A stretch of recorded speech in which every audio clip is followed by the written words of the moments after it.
My name is Elizabeth. I am 24 years old, and I live in New York. From the outside, my life might look pretty normal. I live in a small but cozy apartment in Brooklyn. I work as a freelance graphic designer, and I spend my weekends either with my best friends at a cafe downtown or curled up in bed binge-watching documentaries. To anyone who casually knows me, I probably seem like someone who's got her life together.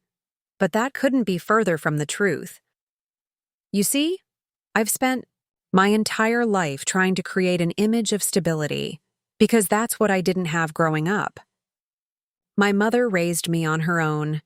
There was no father in the picture, no extended family helping out, no siblings to share the burden or the joy, just the two of us.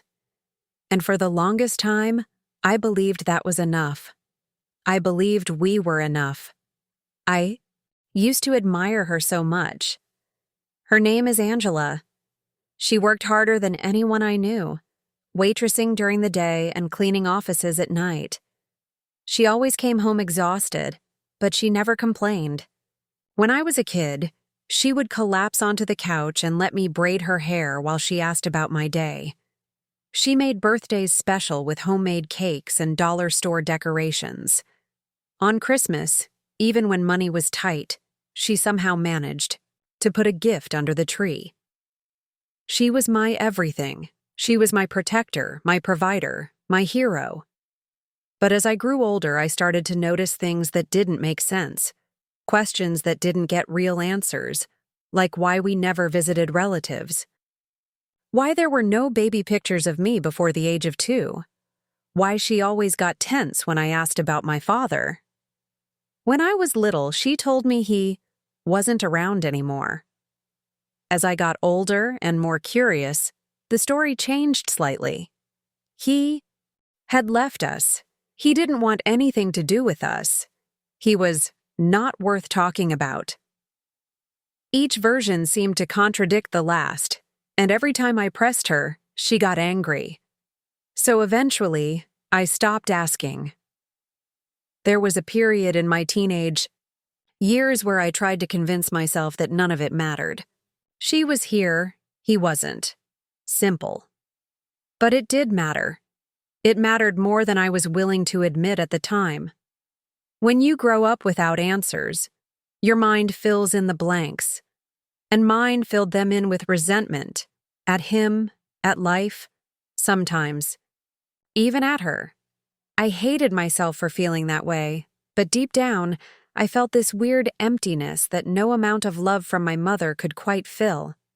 High school was rough. Not academically, I was always good with books, but emotionally. While other girls talked about their family vacations, their dads picking them up from school, or how annoying their siblings were, I sat quietly, nodding, pretending I couldn't relate just because I didn't want to explain my own situation. It made me feel like an outsider. And anytime someone asked, "Where's your dad?" I'd give a vague answer and change the subject. Despite everything, my mom and I stayed close. I never disrespected her, never yelled at her the way some teens do. I tried to make her proud. I got good grades, helped around the house, and even got a part-time job to ease her financial load. We weren't rich, but we survived, and sometimes we even laughed. She'd tell me I was her little warrior. I'd tell her she was the strongest woman I knew. But those words started to feel heavy after a while, like a script I had to keep reciting to keep our world from falling apart. When I turned 18, I thought she would finally tell me the truth about my father. I thought she'd sit me down and say, "You're old enough now to understand." But that moment never came. Instead, she gave me a necklace she said belonged to my grandmother, and told me how proud she was of the woman I was becoming. I smiled, I thanked her, but inside, I felt like a little girl again, desperate for answers but too afraid to ask. College gave me some space to breathe. I attended the Fashion Institute of Technology, just across the river in Manhattan. I moved out of our apartment for the first time and shared a dorm with two girls who became like sisters. That distance helped me see my mother in a different light. I missed her, of course, but I also started to examine our relationship more critically. Why did she keep so much from me? Was it really protection, or was it control? Those questions lingered in the back of my mind, unanswered but persistent. In my second year of college, I took a course on family psychology. It was an elective, something I didn't think I'd care much about, but it ended up unlocking something deep in me. We discussed family systems, trauma, generational secrets. One lecture in particular hit me hard. It was about the psychological effects of parental alienation. I remember sitting in the lecture hall taking notes and suddenly feeling like the air had been sucked out of the room. The professor described situations where one parent intentionally distances the child from the other, often by manipulating facts or withholding information. I felt like she was describing my life. That night, I called my mom. I didn't confront her directly. I couldn't. But I asked about my father again. Her voice changed immediately. Cold. Defensive. Why do you always bring this up, Elizabeth? He was never part of your life. You need to stop looking backward and focus on your future. I swallowed my anger and ended the call quickly, but the ache in my chest lingered for days. After college, I moved back to Brooklyn and got my own place. Not far from my mom, but far enough to have my own space. I wanted a fresh start. I threw myself into my work, started taking on freelance projects, and tried to build a routine that made me feel grounded. But something always felt off, like I was building a life on an unstable foundation. And no matter how far I tried to move forward, part of me was still stuck in the past, stuck with unanswered questions, unexplained silences, and a growing suspicion that the truth was buried somewhere in the walls of my childhood home. One rainy Sunday, I went back to my mom's place to help her clean out the attic. She was planning to renovate the house, and she asked if I could help her sort through some old boxes. I agreed. Part of me hoped so badly, that maybe this would be the day I'd find something, some clue, some missing piece. The attic was dusty, cramped, and filled with the scent of mothballs and memories. We worked in silence for the first hour, going through old clothes, broken Christmas decorations, school projects from years ago. Then I found the box. It was tucked, away in the far corner, behind a stack of old furniture. A plain cardboard box, sealed with layers of worn-out tape. My mom had gone downstairs to make tea, so I took a closer look. The box was labeled Taxes, 1999 to 2002, but the weight of it told me it was something more. My curiosity got the better of me. I peeled off the tape and opened the lid. Inside were letters, dozens of them. Neatly folded, many still in their original envelopes. Some were yellowed with age. I recognized my name on the front of a few. There were also documents, legal ones, court papers, custody requests, letters signed by someone named Michael O'Connor. That name hit me like a freight train. It was the name I had seen once, only once, on an old insurance form when I was 12. When I asked about it, my mom told me it was a clerical error. But now, here it was again, over and over. I sat there for what felt like hours, reading through the letters. My hands were shaking, my eyes blurred with tears. They were from my father. He had written to me. He had tried to reach out. He had tried to be in my life. He fought for custody. He showed up to hearings. He sent birthday cards, even if they never made it to me. My heart shattered. I heard my mom's footsteps coming up the attic stairs, and I quickly closed the box.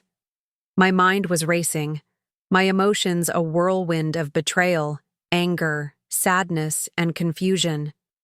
For 24 years, I had believed a version of my life that wasn't real. For 24 years, my mom had kept this truth from me, hidden it away in a dusty box like it was nothing. And in that moment, something shifted in me. I wasn't just hurt. I was furious. Furious that she had stolen my chance to know my father. Furious that she had lied to protect her version of the truth. Furious that I had spent my life feeling incomplete, not because my father didn't love me, but because my mother didn't let him. That was the moment everything changed. That was the moment the bond between us cracked in a way I wasn't sure could ever be repaired. And that moment was only the beginning of what would unravel next. Because inside that box wasn't just a lie. It was the secret that broke my trust. I couldn't sleep that night. After I found the box in the attic, I pretended nothing had happened. My mom and I finished the cleaning in silence, and when she asked if I wanted to stay for dinner, I told her I had a headache. It wasn't a lie. I did have a headache. A pulsing one that throbbed in my temples and behind my eyes, probably from the flood of emotions surging inside me. I smiled, told her I loved her, and walked home in the pouring rain without even opening my umbrella. I didn't care. My mind was spinning. When I got back to my apartment, I locked the door behind me and pulled the curtains shut. Then I sat on the floor and dumped the contents of my bag in front of me. I had taken 3 letters and 2 court documents from the box. I know I shouldn't have, but I needed proof. I needed to be sure I hadn't imagined it, that I hadn't misread anything. And most of all, I needed time to process what I had seen without my mother's eyes watching me, without her voice cutting through my thoughts with half-truths or evasions. The first letter I opened was dated January 2007. I would have been about 6 years old at the time. It was handwritten, neat cursive, the ink slightly smudged on the edges. The paper smelled old, like dust and memories. It began with, "My sweet Elizabeth," and I didn't make it past the 3rd sentence before I broke down. I don't remember the last time I cried that hard. I was heaving, body shaking, tears soaking into my sleeves. I hadn't expected it to feel so personal, so intimate, so warm. He wrote about how much he missed me, how he thought about me every day. He talked about the first time he held me, how my tiny fingers wrapped around his thumb. He mentioned that he used to sing to me at night, a song I didn't remember. He said he'd gone to every court hearing, sent every letter he could, but that my mother had cut him out completely. He begged me not to hate him. He said he hoped I'd grow up knowing I was loved, even if I didn't know by whom. The end of the letter said, "One day, if you read this, I hope you'll look for me. I'll always be waiting." My heart shattered. For so many years I thought my father had abandoned me, that he didn't care, that he had vanished without looking back. But that was a story my mother told me, not the truth. And the worst part? She told it with such conviction that I never doubted her. Not really. I had always assumed the silence meant indifference. But it didn't. It meant separation. It meant censorship. It meant someone made a choice to silence his voice in my life. And that someone was her. The second letter was more desperate. Dated nearly a year later, it described how my father had tried to get supervised visitation and had been denied. He wrote about the heartbreak of sending gifts that were returned unopened, of trying to call and being blocked.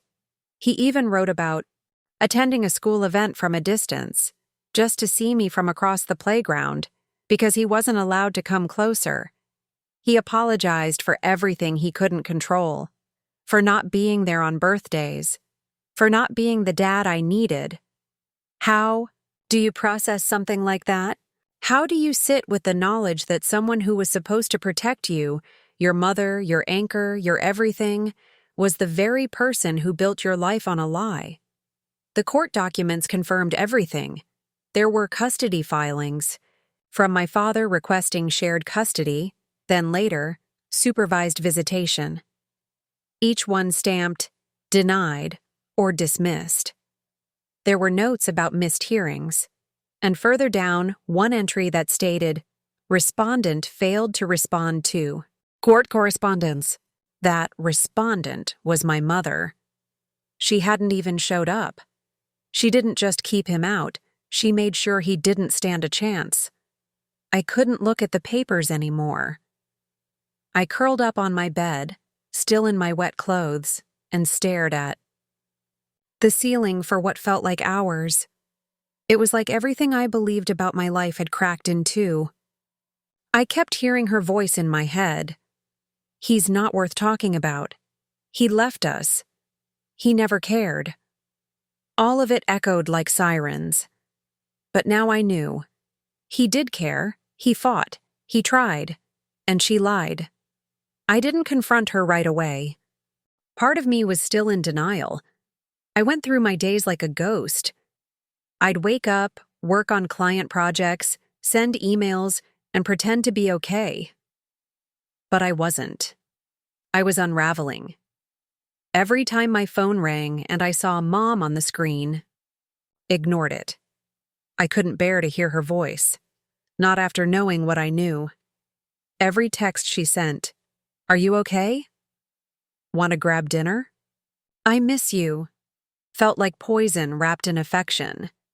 I stopped responding altogether. 3 weeks passed before I had the courage to go back to her house. She called me Elizabeth in that sweet, concerned tone she always used when something felt off.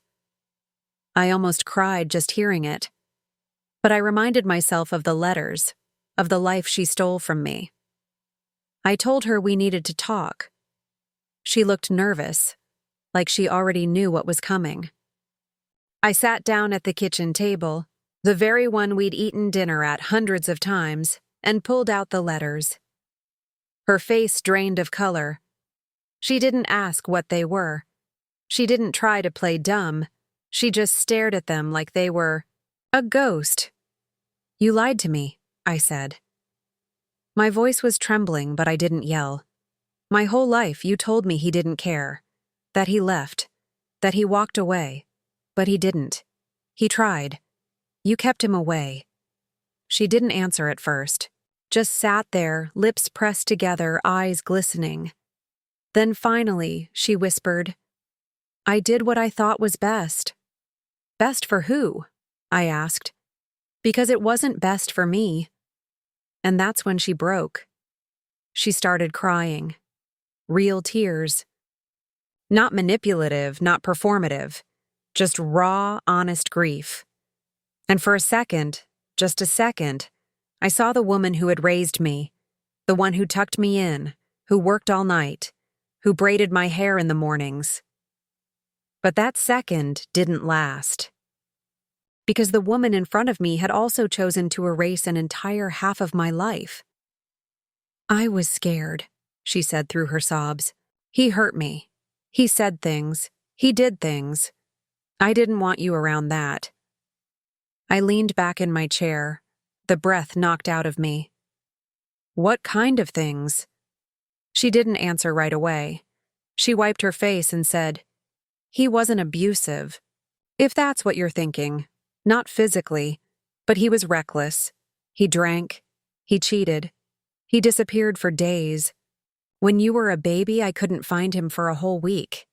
I thought he was dead." That was new information, and it changed things. Slightly.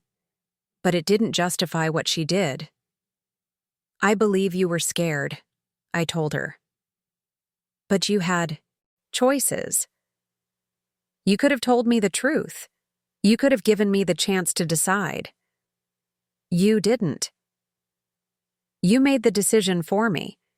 You made me grow up thinking I wasn't wanted by my own father. Do you know what that does to a child?" She looked away. "That's not protection," I added. That's control. The room was silent after that, just the sound of the old clock ticking on the wall. She finally whispered, "I'm sorry." But sorry wasn't enough. Sorry didn't give me back the birthdays he missed, the memories we never made, the relationship I might have had if she had just allowed it to happen. Sorry didn't erase the shame I carried for years, thinking I was somehow unwanted, unlovable, abandoned. That night, I left her house with the heaviest heart I've ever carried. I didn't slam the door. I didn't scream. But something in me closed that day. A door I wasn't sure would ever open again. Because this wasn't just about lies, it was about trust. And when trust breaks, really breaks, it doesn't just hurt. It shatters. It redefines every memory, every conversation, every moment you once thought was real. The image I had of my mother was fractured beyond repair. And as I walked down the street, the cold wind cutting through my coat, I realized that I wasn't the same person I was just a month ago. I was different now, angrier, wiser, and ready to find the truth that had been stolen from me. Because that secret in the attic, that lie wrapped in silence, that was the secret that broke my trust.